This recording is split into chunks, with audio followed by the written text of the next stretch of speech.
Greetings, friends and fellow aliens, and thank you for being back here. It has been a long 4 to 5 months since I've actually posted a video. I can't definitively say that this is me being back, but I'm at least trying to get myself out there. I have been through the ringer these last few months. There's been so much going on, and I wanted to talk a little bit about that, a little bit about my mindset through a whole bunch of things that have been happening, and just kind of give you a little bit of that INFJ perspective, I guess. I don't want to get too technical into cognitive functions and all this kind of stuff. More so just a general idea of the kinds of things that can happen to you in your life, how they can affect you, and how that effect tends to ripple out, changes your behavior, and really alters the way you see things, do things, and kind of everything. So strap in, buckle up. It's not going to be a long video, but I'm going to give you kind of just a broad overview of what I've been going through in terms of trying to get through it. Right? So here we go. So my last videos were in a series. I think I had a series of 10 going, and that was probably, I want to say like October, November, like somewhere around there is when I stopped. And at that point, it's winter setting in. And everything's getting darker, everything's getting snowier, everything's getting colder, and all those kinds of things. And I was really struggling in what to communicate on this channel in particular, and to you. You know, a lot of you have been with me for years, watching my videos and just keeping updated on what I've been doing and going through. And I appreciate that, and I consider you family and friends. And I mean, this is why I say hi, friends and fellow aliens, right? Because that's how I see all of us weirdos that think this way. Not weirdos, you know what I mean. Like, I mean that in a very affectionate way. So just like, don't be triggered. Now, at that point, I really ran out of anything to say, or at least maybe I didn't run out of things to say, but I feel like I've said everything that I needed to, and that my words didn't hold worth or weight to continue talking about the same things. Now listen, I'm going to be perfectly upfront. It's exhausting talking about INFJ stuff all the time, like really exhausting. And it's exhausting just being bombarded with all of that and the memes and everything else. It becomes a chore to go through information about being an INFJ. This is something that will naturally happen to you when you dive into it and you explore it as much as you possibly can and how it applies to your life. At some point, you've got to stop the exploration and be like, okay, it's time for me to make changes. And it's time for me to take what I've learned about being this kind of a personality and apply it to my life and adjust accordingly, or at least learn from what I've experienced and what I've absorbed and just try to be better. And that's really the process that I ended up going through over the last few months. And that means diving into philosophies like Stoicism. It means just trying to get a handle on how I'm seeing things and how I'm handling things, in particular, stresses. Stresses and opportunities. They're like these two things on a scale, and the scale's just kind of like on a canoe flying around in like a storm. And I'm not really sure how the whole balance of it goes, but I'm trying to figure it all out. Okay. So the first thing that happened with me is that I had an amazing opportunity, and the opportunity was through a company that I've worked with many times before. A lot of you have heard me on there. The company's called Budo Brothers, and they're in Canada. And Eric and Kyle, who run the company, I helped them start their podcast. I was a co-host for 20 episodes. They're amazing people. They're close friends of mine. I absolutely love these two guys. And we think the same way in terms of wanting to help people and wanting to get a message out there that's a little bit more positive, and just to help people along that are struggling with things like, you know, how to find gratitude every day, struggling with, with loss or grief, or struggling with relationships or whatever else. We all want to help. And so they have this project called JITSU, and you think of it as kind of its own martial art, but it's about trying to live more fully and more joyous. And Kyle called me and he's like, David, listen, we want to write a book. We don't know how to write.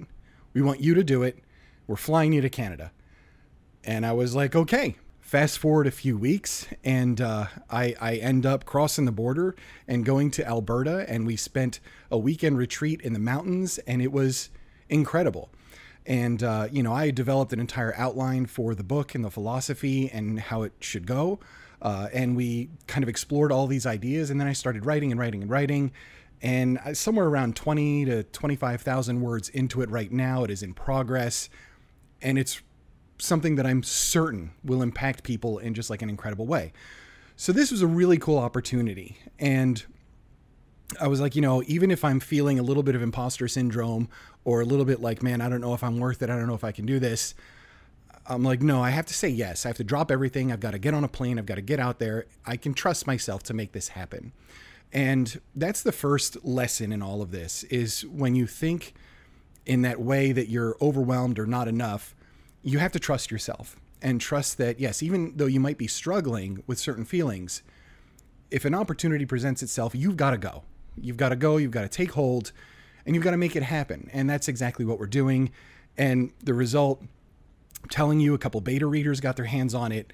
This is going to be something really, really cool. I'm going to put information about it down there so you can actually go to the site for JITSU, read the opening, the opening like preface to the book, and sign up with an email for when it gets released, which should be during the summer. Then stresses started happening. And the first one was getting news that my son had a tumor that had to get removed, and it was in his face. Now look, no father wants to hear that. So as soon as that kind of news happens, like, hey, there's a growth and it's going to need to be removed and we're not sure what it is and so on and so forth, your INFJ brain goes spinning off. What if it's cancerous? What if, what if I can't pay for the surgery, which I'm still working on? What ifs everywhere? What if something happens? Now, I have a bit of trauma because 4 years ago, and that 4-year anniversary was just passed in February, I lost my brother because he went into a surgery to have routine shoulder surgery. He was out for 15 minutes, and his heart couldn't take it when he came out of the surgery. So hearing that my 16-year-old son had to get put under, it brought up a lot of...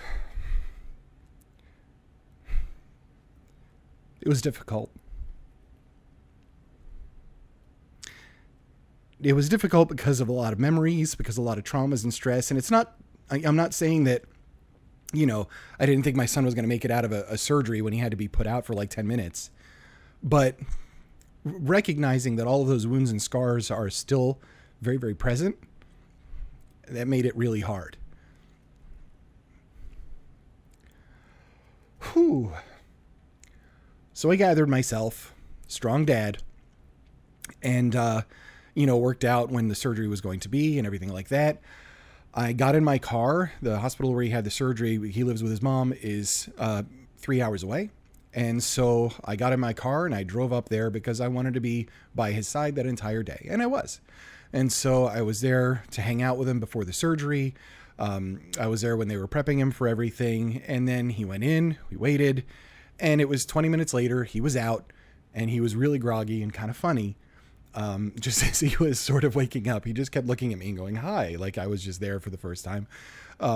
But he did great and he was fine. They extracted it. It was actually something that was up in his nose and buried underneath the skin, kind of like a pea-sized cyst. And a biopsy came back and it was benign. So that was a relief.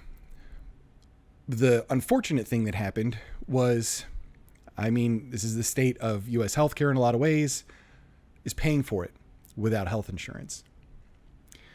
So let's pile that stress on top of it, because that means finding a way to squeeze out thousands of dollars during a recession, essentially, to just try and figure out how to get this paid for. I'm still trying to do that. It's not easy, right? But this is what we have to do as parents. These are our responsibilities, and we just have to find ways to make these things work. So I'm finding my ways to make these things work. Now, to the INFJ brain, right, those stresses start to weigh on you a lot because you tend to think in those, what if this, what if this, what if this, looking at future things, trying to put puzzle pieces together, trying to make sense of it all and not worry so much. It's very hard to dial yourself back and say, okay, the only thing I can control right now is the thing that I can control right now. And that's what I have to focus on. So for me, it's like, all right, that just means getting my work done during the day.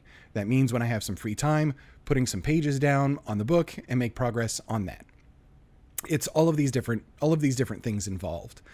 And it takes practice. It takes a long, slow breath and some perspective that you're going to be okay. You're just going to have to get through some difficult stuff. I think this is part of being a more mature person, and a more mature INFJ in particular, is that you get a better handle on your emotions and how all of this stuff works and how it all fits in. So then another opportunity happened. And this opportunity was being asked to be on one of the pros for LibertyCon. Now, if you've seen some of my videos, I'll link to it. I went to LibertyCon last year as a guest, and it was amazing. Just an amazing writing experience, really rejuvenated me in a lot of ways. And I made some really good connections, and they asked me to actually be on the panels this year. So I will be in Chattanooga, Tennessee in June. And I'll be reading my work to people that are science fiction, fantasy fans, and things like that. And I'll be on different panels to discuss whatever topics. I'm not really sure how involved I'm going to be, but I'm going to be there, and I'm going to be speaking to people, and I'm going to be one of the people that's there representing themselves as an author.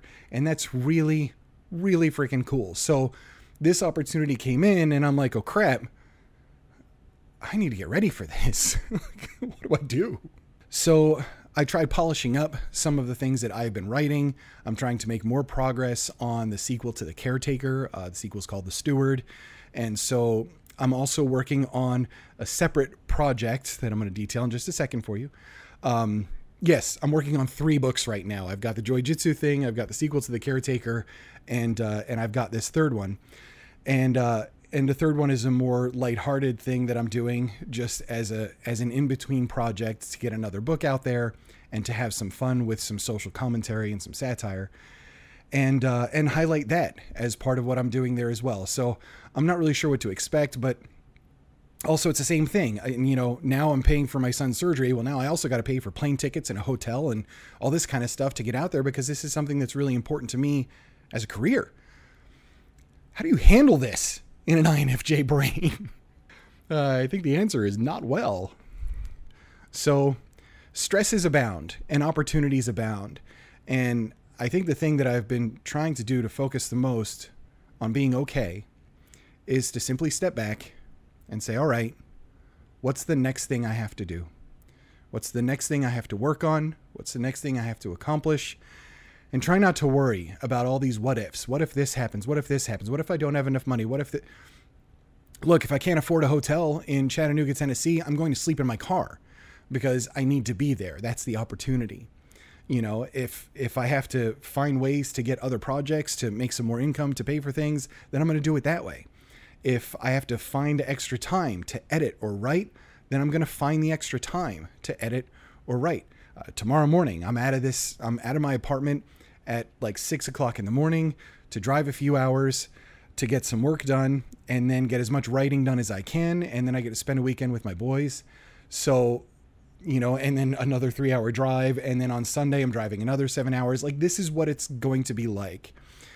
And I think the thing is, you can't just sit on the sidewalk, for lack of a better metaphor, and watch all of the cars go to their destination. At some point, you've got to either step towards it, or you've got to get in a car and you've got to get there yourself. Because if you just watch it all go by, then that's what you are. You're a bystander for life. And I'm not content being a bystander for life. My third project is about a zombie apocalypse taken over by wokeness and intersectionality. Now listen, I'm an opinionated guy. I have opinions about the woke crowd. I do not consider myself in that crowd. And so I wanted to play with satire that made fun of everything and everybody. And so that novel is going to be called Wokepocalypse, and it is going to be out this year. I actually have a few chapters down. I have a lot of it written. I just have to move a lot around. It's going to be great. It's going to be hilarious. It's nothing that anybody should take too seriously. I'm not out here to, well, yeah, I'm out here to kick a couple hornets' nests, but like, this is what it's like. If you can't stand being made fun of, then you're really, really overthinking life in general, because absurdity is everywhere. It can be really entertaining, and we do need to take ourselves a little less seriously from time to time. So folks, that's where I am, and that's a bit of an update. I'm not sure when I'm going to be back, when I'll be back with another video. But thank you if you've stuck around and watched this one so far. Now, I do have a couple things. I've redone my website, and so if you head to davidbatterina.com, you can get more info about the caretaker on there. I've got a blog on there and all that kind of stuff. I am back on the hellscape that is Twitter, so if you want to follow me on there, I'll leave links below. And I'll go ahead and leave a link to the JITSU thing down there as well. I'm not sure what's in store moving forward, but I hope that you and I can stay connected. So give me a follow. Actually, Twitter's a great way to do that, just because I'm pretty active on there, just posting crap, you know, every day and letting loose with some opinions. So that's what's going on with me. Again, thank you. Links are down there if you want to follow me on all the things. Please leave a comment. I miss a lot of you. You know, I'd like to hear from you. I'd like to interact with you as much as I can. And I will perhaps catch you again on video very, very soon.